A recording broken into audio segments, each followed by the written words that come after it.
Hello again and welcome back to our course on Word 2013. We're now going to take our first look at Word, and the first thing you need to do, of course, is to start it. Now, I'm not going to spend a lot of time explaining the options here. I'll just quickly go through them. I'm running this course using a Windows 8 PC, and I have put a shortcut to Word in the middle of the desktop here, and anytime I want to start Word, I'm going to double click on that with my mouse. If you're using Windows 8 and you have Word 2013 installed, it should appear as one of the tiles on your start screen, and you could tap or click on that. And if you're running Windows 7, Word 2013, once it's installed, will appear on your start menu, probably in the Office 2013 group on the start menu. I suggest that you give yourself a convenient and quick way of starting Word each time. Again, in Windows 8 I've got a shortcut for Word 2013 on my taskbar, and I just click that anytime I want to start Word 2013. Now, when Word 2013 opens for the first time, you should see a screen similar to this one. And this screen enables you to do what are perceived to be the things you are most likely to want to do when you open Word. Now, on the left there is a list with a heading Recent that may be completely empty. In fact, if this is the first time you've used Word, it will be completely empty. If you've upgraded from an earlier version of Word, then you may well see a list of recently opened documents here instead. In this case, there are no recently opened documents, so the list is empty. But as we go ahead, we'll see file names start to appear here. And opening a recently opened copy of a document is something you'll do quite often with Word. So if I work on a particular document, say a letter to a business colleague, if I then close Word, go away, do something else, come back, I'll see that letter in the list of recents here. And that's a very convenient way of accessing documents that you've worked on recently. We'll come back to open other documents a little bit later on. In the top right hand corner of the display here is my username, and in this case details of the Microsoft account that I use in relation to Windows 8 on this device. And then in the middle we have the main area we're going to concentrate on at first. If you look at these thumbnails, that one has a caption blank document. That one has a caption Welcome to Word, and the others correspond to what are called templates. Now, we're going to look at templates in some detail later on, but let's assume that the first thing I want to do is to create a document in Word, which is what we're going to do in this section. And actually in this section we're going to start with a blank document. But as we'll see in a little while, if you wanted to start with a document where a lot of the layout, a lot of the style is already established for you, you can use one of the provided Word 2013 templates.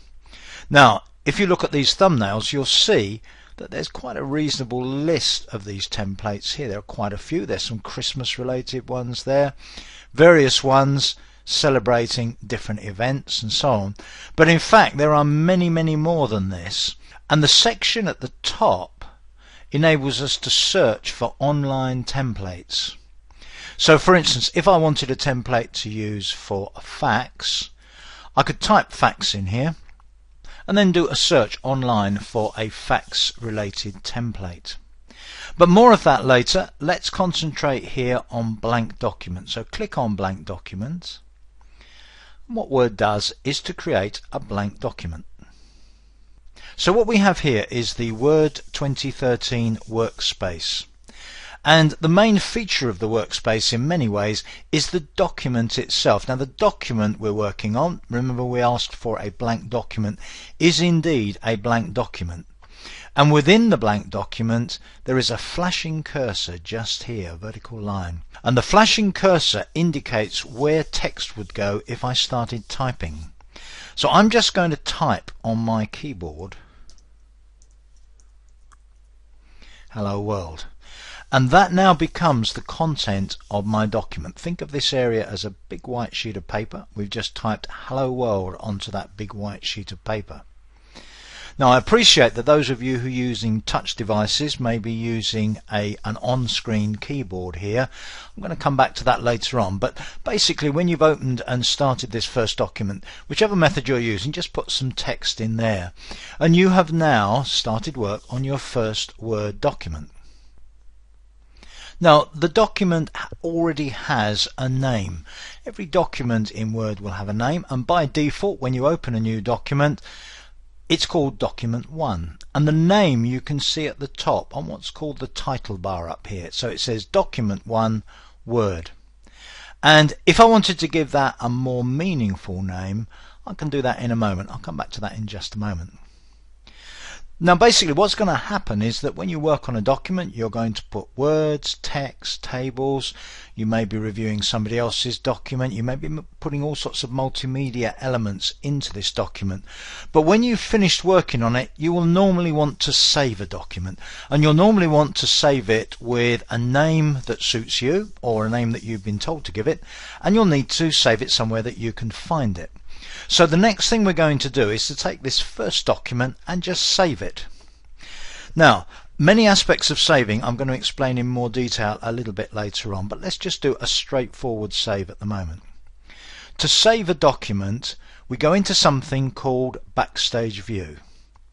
So we click on the File tab up here on the left. The dark blue in this case, depending on your color scheme you may have a different color showing, but it'll normally be white text on a darker background, whereas the other things along here are dark text on a light background. Click on File, and that takes you into something called Backstage View. Now within Backstage View there are a number of commands on the left. I'll be spending a lot of time talking about these commands, but the only one we need at the moment is Save As. Now you use Save As the first time that you're going to save a document, partly to save it and partly to give it the name that you want to give it. First of all, the question of where to save it. I could save it to my SkyDrive, so this is effectively saving it in the cloud, or Microsoft's version of saving it in the cloud. I could save it on my computer, or I could save it in another place. Now I'm going to talk about other places later. I'm just going to go for my computer. And if I want to find where I want to save it, I can either use a folder that I've accessed recently, or I can browse. I'm going to click Browse on this occasion, and that gives me a pretty standard Windows type browser. Now I mentioned earlier on that you should have the example files that go with this course in a folder on your device, and I suggest that you don't save files like this one, these little sort of practice files, in the same folder, and I've set up a second folder just to use for these exercise files, and as we go through you'll see that as I save these you should have a pretty equivalent set in a similar folder. Now the folder that I've got for the exercises, the practice files using as we go along, is on my desktop. So if I double click to desktop, it's got there, I've called it 80 exercise files. Double click on that, it's currently empty. So I'm going to put my files in there, and the first one, the file name, Word 2013 has given it a name, helloworld.docx. Until you choose a name yourself, Word 2013 will normally use the first piece of text in a document as the file name to use. Now I'm going to stick with the name helloworld.docx here, so that's okay, and I just click on the Save button. My document is now saved, and if you look at the top of the title bar you'll see now that what was just document 1 now says helloworld.docx. DOCX at the end indicates that it is a Word document. In fact, it indicates that it is a Word document in a recent format, but more of that later on. So that's great. We've made our first document, saved it. What we're going to do now is to close the document. Having saved it, it's still there. I could still do more work on it if I wanted to, but I'm going to leave it like that for now, and what I want to do is to close it, to stop working on it. So I go back into Backstage View using the File button, and then a little bit further down than Save As is a button that says Close. Click on Close, and the document is closed. And now in my Word workspace I have nothing at all because I'm not working on a document anymore. So having finished working on that document, we may decide, well, that's it for now. I want to finish working with Word altogether. If you look to the right of the title bar, right at the top of the window there's a cross right at the end. And if I hover over that cross, you can see what's called its screen tip. It says close. And if I click on that, it will close Word. So click on close, and Word is closed as well. So in this section we've opened Word, created a new document, put some text in it, saved it in a known location, closed that document and closed Word. So that's a pretty good start. Join me in the next section about getting started to find out a little bit more about the Word workspace. I'll see you then.